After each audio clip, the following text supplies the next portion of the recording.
Welcome to our channel join with Ravi. और यहाँ पर हम एक सीरीज शुरू करने जा रहे हैं और वो सीरीज है आपका बेसिक इंग्लिश है। क्लियर है? अब बेसिक इंग्लिश में सबसे पहले हम लोग शुरू करेंगे पार्ट्स ऑफ स्पीच। आपका टॉपिक है पार्ट्स ऑफ स्पीच। अब यहां पर आपको ये समझना है, पहले देखो ये सबको मालूम रहता है कि पार्ट्स ऑफ स्पीच 8 है। Noun, pronoun, adjective, verb, adverb, preposition, conjunction और इंटरजेक्शन, सबको मालूम है ना। लेकिन अब यहां पर पहले ये समझना है कि एक्चुअल में पार्ट्स ऑफ स्पीच होता क्या है, क्योंकि अगर ये समझ में आ गया तो भाई आगे का काम इजी हो जाएगा। ये जो पार्ट्स ऑफ स्पीच है ना, जैसे आप कहते हो स्पीच, ज्यादा स्पीच मत दो, मुझे सब मालूम है। ज्यादा स्पीच मत दो, मुझे सब मालूम है। तो जो लोग कहते हैं ज्यादा स्पीच मत दो, इसका मतलब ज्यादा मत बोलो, ज्यादा बात मत कहो, ज्यादा वाक्य मत बताओ, यही तो होता है ना। इसका मतलब क्या आता है? स्पीच का मतलब एक प्रकार का स्टेटमेंट हुआ कि नहीं? स्पीच का मतलब एक प्रकार का सेंटेंस हुआ कि नहीं? बोलो बच्चा, इतना क्लियर है ना? स्पीच का मतलब एक प्रकार का स्टेटमेंट, एक प्रकार का सेंटेंस। मतलब कुल मिलाकर स्पीच मीन्स होता है कोई बात या कोई कथन। स्पीच मीन्स क्या होता है? कोई बात या जो है कोई कथन, ये चीज आपका होता है। समझ पा रहे हैं इतना? अब जब हम बोलते हैं, जैसे मैं बोल रहा हूं कि मैं आपको, क्लियर है, मैं आपको पढ़ाऊंगा। अब मैंने एक तरह से स्पीच ही बोला, एक तरह से बात बोला, सेंटेंस बोला, स्टेटमेंट मैंने कहा कि मैं आपको पढ़ाऊंगा। इंग्लिश में बोलेंगे तो आई शैल, आई विल भी आप कर सकते हो, आई शैल टीच यू। समझ पाए? मतलब ये क्या है? एक प्रकार का स्पीच, यानी कि एक प्रकार का सेंटेंस, यानी कि एक प्रकार का स्टेटमेंट है कि नहीं? कथन है, कही गई बात है।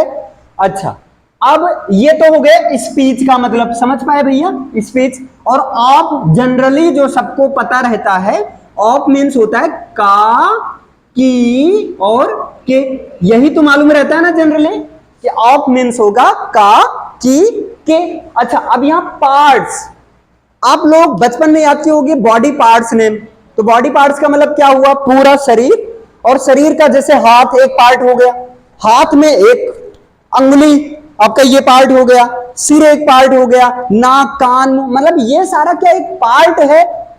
अगर मैं कह रहा हूं पार्ट्स ऑफ बॉडी, यानी कि एक शरीर का पार्ट। समझ पाए? लेकिन यहां पर कौन से पार्ट की बात करना है? स्पीच के। तो स्पीच का मतलब ये बात, सेंटेंस, स्टेटमेंट। समझ पाए ना?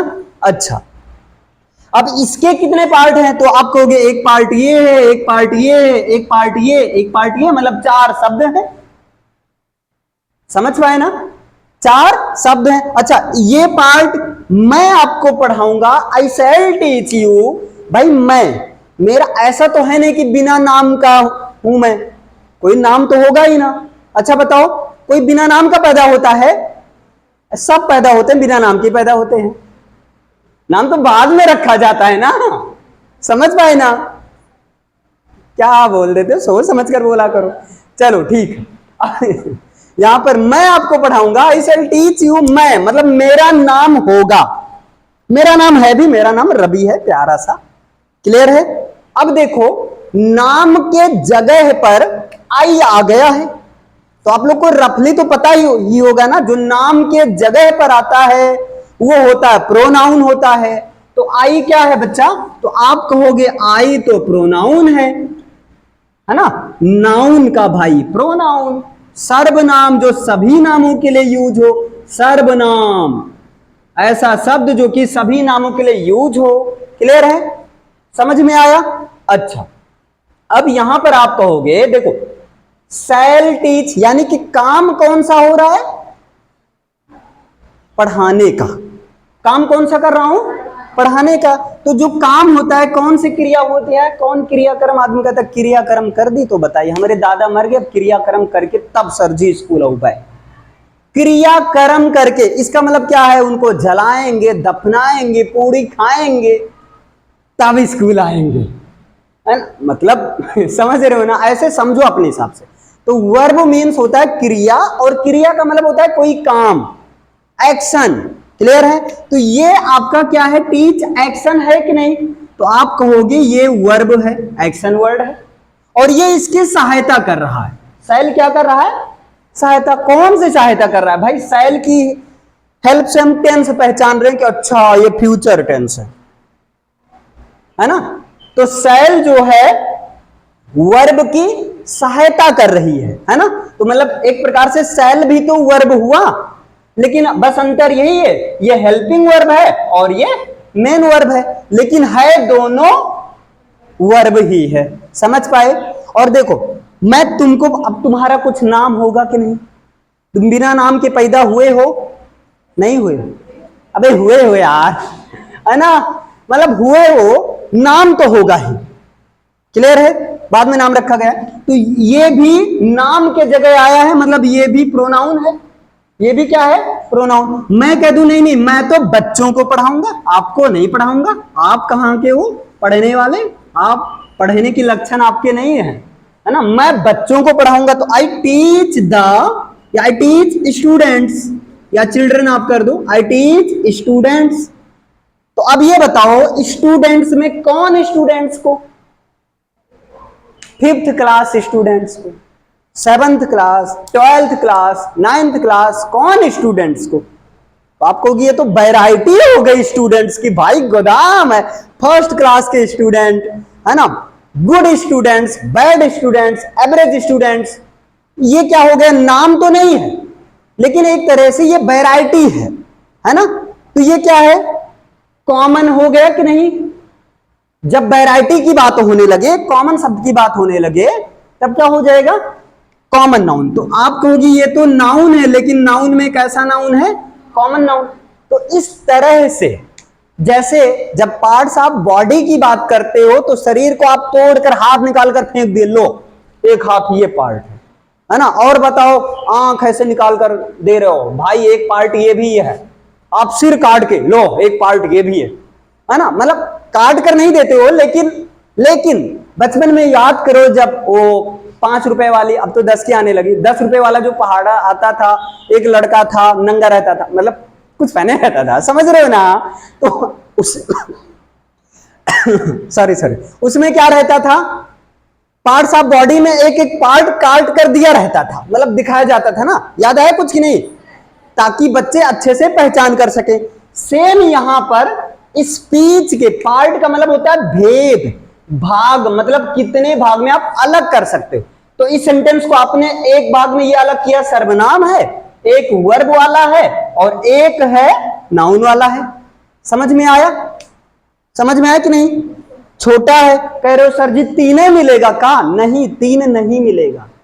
पता है ग्रामर दादा ने क्या किया? 8 लोगों की मीटिंग बुलाई। समझ रहे हो ना? ग्रामर दादा ने, वो हमारे सपने में आकर बताए थे, इसलिए हम आपको बता रहे हैं। ग्रामर दादा ने 8 लोगों का मीटिंग बनाई, 8 लोगों से विचार विमर्श किया, और एक उन्हीं 8 लोगों का एक स्पेशल टीम बना दिया। समझ रहे हो ना?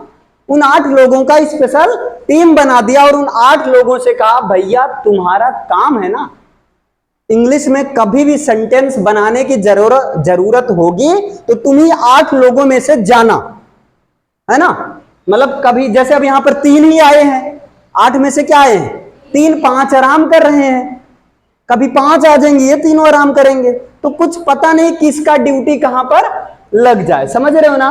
तो ग्रामर दादा ने 8 शब्दों का, 8 लोगों का एक ग्रुप बनाया, और उस ग्रुप का नाम रखा भैया पार्ट्स ऑफ स्पीच। समझ रहे हैं ना? तो पार्ट्स ऑफ स्पीच आप करो, अच्छा इसका मतलब पार्ट्स ऑफ स्पीच एक ग्रुप है जिसका यूज इंग्लिश के सेंटेंसों को बनाने में किया जाता है। हाँ भैया, आपकी बात कौन गलत कर सकता है? आप तो आप हैं, सही है, बिल्कुल आप सही सोच रहे हो। अगर मैं कहूं आपसे पार्ट्स ऑफ स्पीच क्या है, तो आप क्या बताओगे? बताओ, पार्ट्स ऑफ स्पीच क्या होता है? ग्रुप ऑफ 8 वर्ड्स, ये क्या होता है भैया? 8 शब्दों का समूह होता है। और काम कहां आता है? Used in the formation of sentence, formation of sentence. और इन 8 को सेंटेंस के फॉर्मेशन, फॉर्मेशन का मतलब सेंटेंस के निर्माण में किया जाता है। जैसे यहां पर एक सेंटेंस बना है कि नहीं, ये बताओ। इस सेंटेंस को बनाने के लिए 8 में से कितने लोग आए? 3 लोग आए। 8 में से कितने लोग आए? 3 लोग आए। तो चलो पहले 8 का नाम देख लेते हैं। भैया समझ में आया अच्छे से? बताओ कोई दिक्कत है इसमें? चलो एक बार बताओ, आप अपनी लैंग्वेज में बताओ कि पार्ट्स ऑफ स्पीच क्या होता है।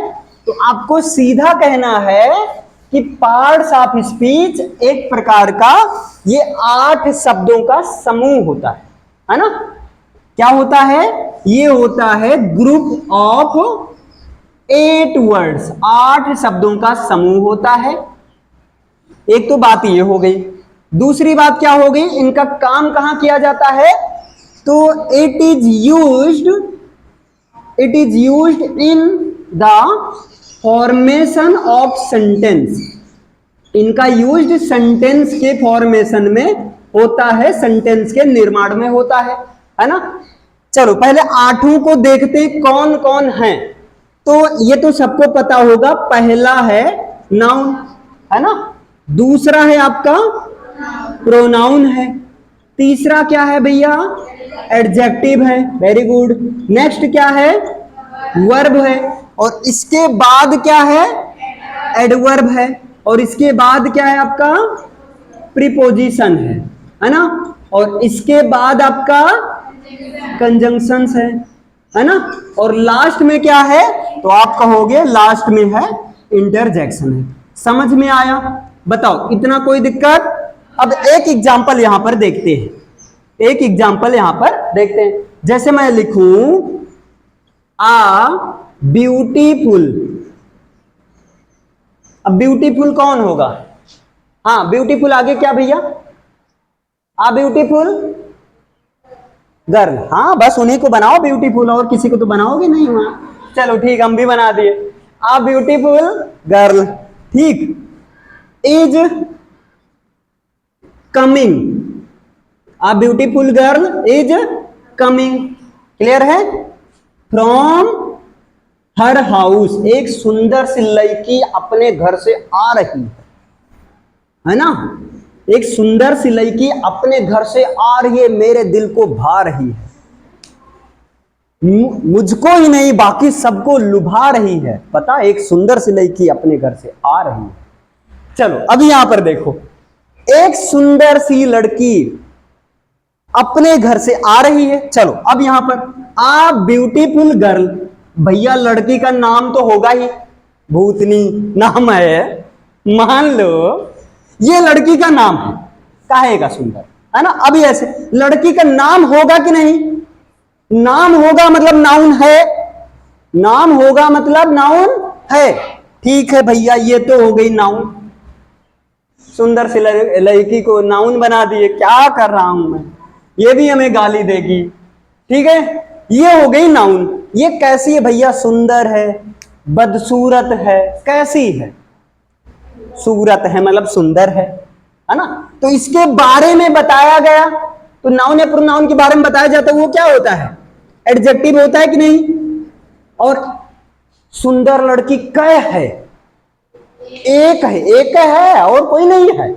हाँ तो एक है, एक तरह से ये भी तो बता रहा है ना, तो ये भी एडजेक्टिव है, लेकिन ए एंड द का स्पेशल नाम होता है आर्टिकल, इसलिए इसको क्या कह दिया जाता है? अगर देखा जाए तो आर्टिकल आपका एडजेक्टिव में ही आएगा। समझ पाए ना?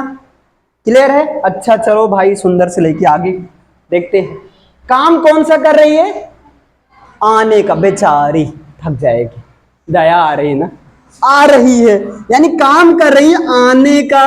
तो ये क्या हो गया? वर्ब हो गया। इज क्या कर रहा है? हेल्प कर रहा है। देखो इज लगाओ मतलब प्रेजेंट, अभी आ रही है। हम मान लो सरका दिए, आज आ रही थी, बेचारी मर गई, हत्या कर दिए, है ना? मतलब ये हेल्पिंग वर्ब टेंस की पहचान कराता है, याद रखना। तो चलो अभी आने दो यार, अभी मारो मत बेचारी को, ठीक है, तो ये वर्ब हो गया आपका। अब यहां पर देखो फ्रॉम कहां से आ रही है, तो लड़की का संबंध, आई मीन लड़की, सॉरी यार समझा करो, बीच में नमक मिर्च ऐड कर रहे हैं ताकि क्लास इंटरेस्टिंग रहे। देखो यहां लड़की का संबंध किससे है, अपने घर से, मेरे घर से नहीं है, अपने घर से, समझ रहे हो ना, अपने घर से है, ये एक नाउन, ये एक नाउन, और फ्रॉम क्या बता रहा है, इस नाउन का रिलेशन इस नाउन से। तो जब एक नाउन या प्रोनाउन एक नाउन या प्रोनाउन या ऐसा कोई शब्द जो कि एक नाउन या प्रोनाउन का संबंध दूसरे नाउन या प्रोनाउन से बताता है तो उसे कहते हैं प्रीपोजिशन, प्रीपोजिशन कहते हैं। तो ये क्या है आपका, फ्रॉम क्या है, प्रीपोजिशन है, समझ पाए ना।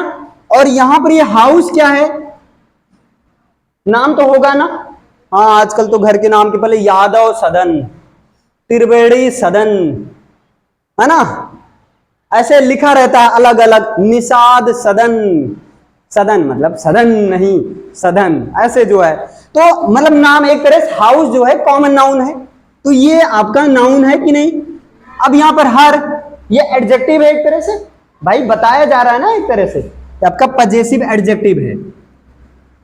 चलो तो भाई देखो इसमें कितने, 8 में से कितने आगे काम करने के लिए, आपने कहा 1 2 3 4 5, 5 बस, नाउन डबल है, 5 लोग आगे काम करने, 3 अभी भी आराम कर रहे हैं।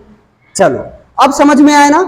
तो किसी भी सेंटेंस को बनाने के लिए हमें इन्हीं 8 में से जरूरत लगती है।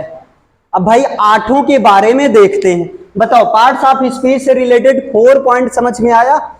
अगर मैं पार्ट्स ऑफ स्पीच को पता है हिंदी में कहते हैं शब्द भेद, शब्द भेद, ठीक है। चलो अब यहां पर क्या होता है, ये सही है ना शब्द भेद, हाँ ठीक। यहां शब्द का मतलब एक शब्द नहीं लिया जाएगा, यहां वो स्पीच सेंटेंस वाला है, ठीक है, कि शब्द में 8 भेद हैं शब्द के ग्रामर के अनुसार। अभी हटाओ यार इंग्लिश देखो, कहां हिंदी आ जाती है। चलो यहां पर देखो पार्ट्स ऑफ स्पीच क्या है, ग्रुप ऑफ 8 वर्ड्स, 8 शब्दों का समूह है। और क्या भैया कहां यूज होता है, used in the formation of sentence, sentence के फॉर्मेशन में यूज होता है। अच्छा 8 कौन है बताओ, सब लोग बताओ, noun, pronoun, adjective, verb, adverb, preposition, conjunction, interjection, समझे इतना। अच्छा ये 8 कैसे सेंटेंस में काम आते हैं, है ना, ये समझ में आया। हो सकता है थोड़ा सा ये कम समझ में आया हो, अभी जब इन 8 के बारे में बता देंगे ना तब आप सेंटेंस हम देंगे आप तुरंत पहचान लोगे, सर जी ये नाउन है, ये प्रोनाउन है, ये एडवर्ब है, ये वर्ब है, सारा सबका नाम बता दोगे। क्लियर है, अभी समझ में आया। इसको लिख लीजिए तुरंत, 5 मिनट का टाइम है आपके पास, स्पीड में लिखिए।